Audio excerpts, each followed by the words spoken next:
Informasi lainnya, Saudara, pemerintah Provinsi DKI Jakarta sedang menghadapi tantangan ketersediaan pasokan air bersih dalam rangka realisasi Rencana Pembangunan Jangka Menengah Nasional atau RPJMN 2025 hingga 2029. Lalu apa saja tantangan dan upaya yang dihadapi pemangku kebijakan ke depannya?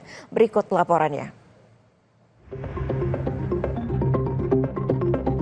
Provinsi DKI Jakarta mengalami sejumlah problematika seperti intrusi air laut ke sungai, pencemaran air, ketersediaan sumber air baku, termasuk eksploitasi air tanah, serta ledakan populasi yang memengaruhi pasokan air bersih Jakarta.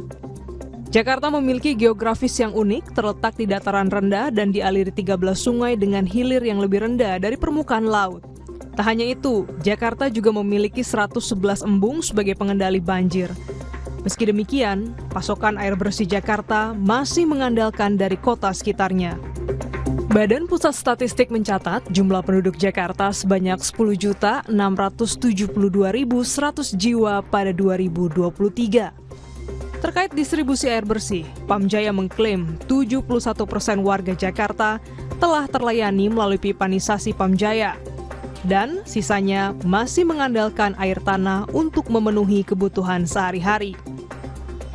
Di tengah Pemprov dan Pamjaya berjibaku memenuhi kebutuhan air bersih di Jakarta, William Aditya Sarana, anggota DPRD Jakarta Komisi A Bidang Pemerintahan, menemukan sejumlah keluhan terkait sarana penyediaan air bersih di perumahan Citra 2 Extension Kalideres, Jakarta Barat.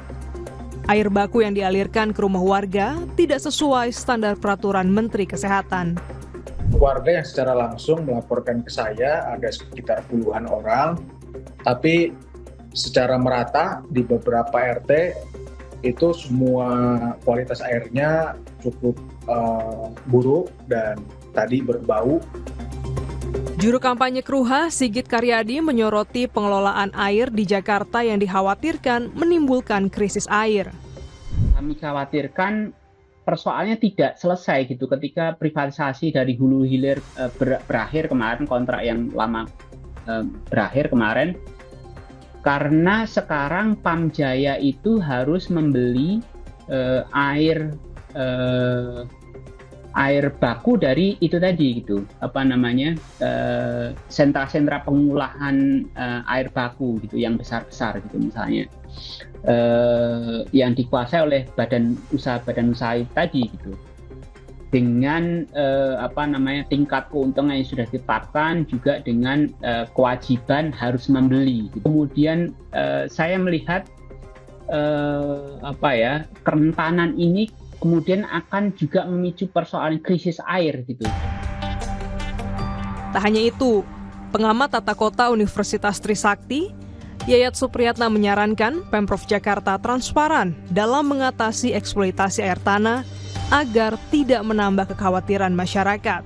Udah kategori sangat parah sebetulnya. Artinya begini, Jakarta itu tidak punya resource base yang cukup ya. Semua pasokan air Jakarta itu datangnya dari luar.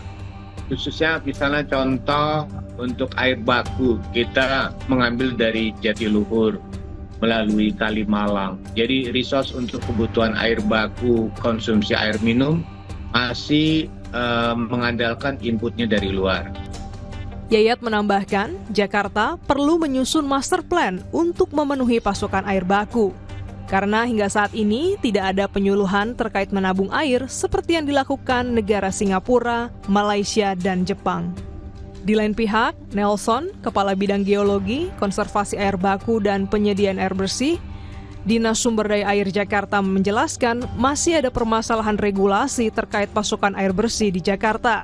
Perda ini memang masih ada beberapa kendala, Mbak, karena memang ada ketentuan baru yang pengendalian penggunaan air tanah memang menjadi kewenangan pemerintah pusat, dalam hal ini adalah Kementerian Pertambangan dan Energi.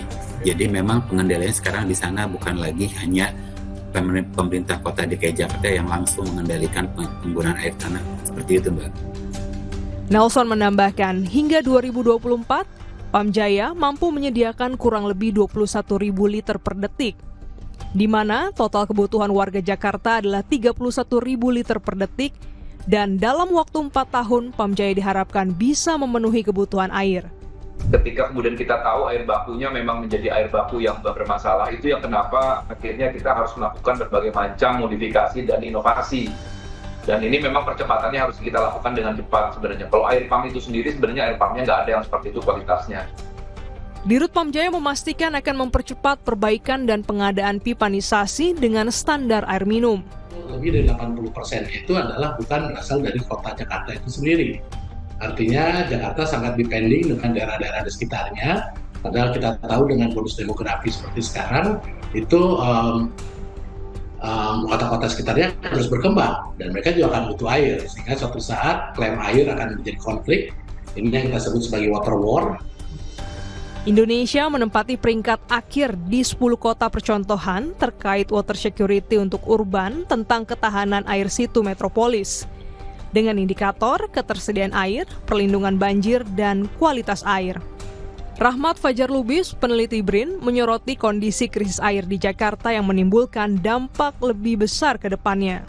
Sejumlah warga yang berlangganan Pamjaya di Citra Garden 2 Extension mengeluhkan pasokan air bersih yang tak layak konsumsi sejak 24 April 2025. Ada bau ya, kayak bau amoniak, kayak bau lumpur apa. Mungkin saya sebagai pengurus waktu itu langsung ke WTP menanyakan kenapa bisa bau gitu. Itu tanggal 24. Menurut Pamjayanya tinggi mangan dan amoniaknya sangat tinggi.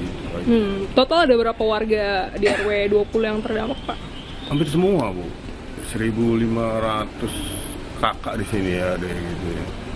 Semua kena gitu dampaknya, apalagi yang nggak pakai filter. Warga kita emang terdampak ya, tapi rumah saya ada mendingan karena kita ada 2 filter.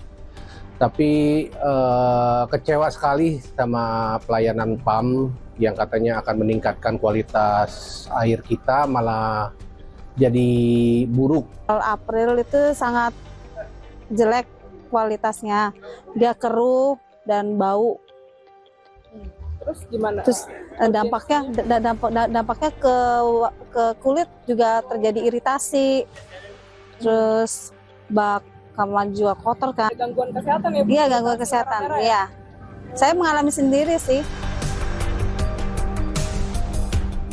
Akses pelayanan air minum yang aman, merata, terjangkau dan terlayani 100%, dan peningkatan mutu air sesuai baku mutu merupakan bagian dari kebijakan nasional sumber daya air yang dilaksanakan untuk peningkatan ketahanan air nasional. Pepatah berkata, air mengalir sampai jauh. Ternyata yang ditampung masih keruh. Hingga regulasi tak dapat buat jernih. Janji ada, tapi buat risih. Glenis Oktania, Kompas TV, Jakarta. Usai jeda, Saudara, Presiden Prabowo Subianto menggelar jamuan makan malam bersama Presiden Prancis Emmanuel Macron di Istana Negara Jakarta. Presiden Prabowo mengajak Presiden Macron dan delegasi bersulang sebagai simbol kesejahteraan Indonesia dan Perancis. Informasi selengkapnya sesaat lagi di Kompas Pagi.